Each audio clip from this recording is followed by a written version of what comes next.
گاڑی جو تھی اس کا بتایا گیا کہ ٹائر پنکچر ہو گیا، تو پھر ان کو دوسری گاڑی میں شفٹ کر کے اور وہاں سے لے جایا گیا۔ وہ تو یہ بھی کہہ رہی ہیں کہ یہ ان کی مرضی کے خلاف کیا گیا، اور ایون انہیں تو پتہ بھی نہیں تھا کہ انہیں کدھر لے جایا گیا ہے، اور پھر بہت دیر تک ان کا کسی سے رابطہ بھی نہیں کروایا گیا۔ اور وہ خود کہہ رہی ہیں کہ میں کئی دفعہ ٹرائی کرتی رہی، مختلف سورسز سے کوشش کرتی رہی کہ ان سے رابطہ ہو سکے، لیکن رابطہ نہیں ہو سکا، اور بڑی مشکل سے کہیں بعد میں جا کے بڑی مختصر سی بات ہوئی جس میں ان کی خیریت معلوم ہو سکی۔ تو یہ اب ساری کیا کہانی ہے، کیا کسی نے جان بوجھ کر بشریٰ بی بی صاحبہ کو کارکنوں سے الگ کیا، اس کے اوپر سوال ہے، کیونکہ ساؤنڈ سسٹم بھی خراب ہو گیا تھا تو وہ تو کارکنوں سے کوئی رابطہ بھی نہیں کر پا رہی تھی کہ ان کو کچھ ہدایات دے پائیں۔ دوسری بات لیکن یہ بھی دیکھنا پڑے گا کہ کیا واقعی یہ ایک غلط فیصلہ تھا؟ اگر وہ ڈی چوک جانے پہ اصرار کر رہی تھیں تو کیا ڈی چوک جانے کا مطلب تھا کہ کچھ بھی کر دیا جائے مظاہرین کے ساتھ؟ یہ تو کوئی بات نہ ہوئی۔ ڈی چوک کوئی ایسی جگہ تو نہیں ہے کہ جہاں پر جا کے مظاہرین نہیں بیٹھ سکتے تھے، یا اس سے پہلے کبھی کوئی گیا نہیں وہاں پر۔ ٹھیک ہے حکومت کے ساتھ اس معاملے کے اوپر سیٹلمنٹ نہیں ہوئی، لیکن اتنی بڑی تو اس کی سزا نہیں ہو سکتی۔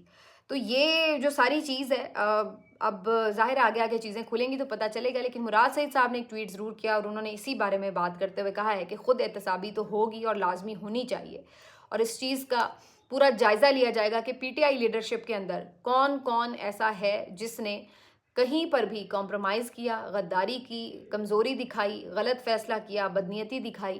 تو اس تمام چیز کا جائزہ لیا جائے گا، اور اس کے حساب سے ہی اس کا جو آگے پارٹی میں کردار ہوگا اس کا تعین کیا جائے گا۔ تو یہ ساری جو چیزیں ہیں، اب پی ٹی آئی کے لیے ایک مشکل وقت ہے، کیونکہ کارکن اس کا بہت دکھی ہے، تکلیف میں ہے۔ ایک تو ظاہر ہے اتنی ان کی جانیں گئی ہیں اس کی وجہ سے، دوسرا جو ایک ایم لے کر وہ آئے تھے وہ نہیں حاصل کر سکے اس وجہ سے بھی، اور تیسرا جب انہیں یہ احساس ہوتا ہے کہ ان کے ساتھ لیڈرشپ مخلص نہیں ہے، وہ یہ اگر سوچتے ہیں تو اس بات سے بھی وہ تکلیف میں آتے ہیں۔ تو اس وقت کارکن تو ان کا بہت تکلیف میں ہے، اس میں تو کوئی شک کی بات نہیں ہے، اور یہ تو سارے مخالف مان رہے ہیں کہ جو کارکنوں نے مزاحمت دکھائی، جو ان کا جوش جذبہ تھا، جو ان کی کمٹمنٹ تھی، وہ کسی طور بھی کسی نے بھی نہیں کہا کہ اس میں کوئی کمی تھی۔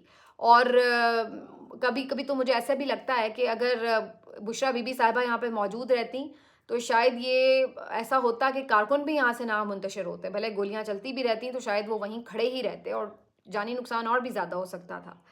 پتہ نہیں اس کے اوپر شاید کچھ لوگ یہ اندازہ لگائیں کہ ان کا چلے جانا بہتر تھا، کچھ لوگ کہیں کہ ان کا وہاں کھڑے رہنا بہتر تھا، لیکن اگر وہ کھڑی رہتی تو یہ بھی بات ہے کہ پھر کارکن بھی نہ وہاں سے موو کر رہے ہوتے۔ جب کارکنوں کو یہ پتہ چلا کہ وہ لیڈرشپ نہیں ہے تو پھر وہ بھی وہاں سے موو کر گئے، تو شاید اس کی وجہ سے کچھ کم جانی نقصان ہوا ہو۔ اگر وہاں پہ وہ موجود مزید رہتے، ڈٹے رہتے، ان کی حفاظت کے لیے کوشش کرتے رہتے، تو ہو سکتا ہے اور زیادہ اس میں جانے جاتی، تو کوئی بھی صورتحال ہو سکتی تھی۔ لیکن بہرحال ہر ایک کی اپنی اپنی رائے ہے، اور اس ساری چیز کا اب ظاہر ہے ایک پورا انالیسس ہوگا خود پی ٹی آئی کے اندر سے، تو پھر کافی چیزیں سامنے آئیں گی۔ ابھی تو لڑائی جھگڑے ان کے کافی چلیں گے، لیکن یہ بات ضرور میں آپ کو بتا دوں کہ آج عمران خان صاحب کی 9 مئی کے جو 8 باقی مقدمات تھے اس میں ضمانت کا فیصلہ ہونا تھا، جو اس پہ دلائل بھی ہوئے، تو اگرچہ جو مخالف پروسیکیوٹر تھے ان کے پاس کوئی خاص ایسی چیز نہیں تھی، شواہد جس کی بنا کے اوپر وہ یہ کہتے کہ جی یہ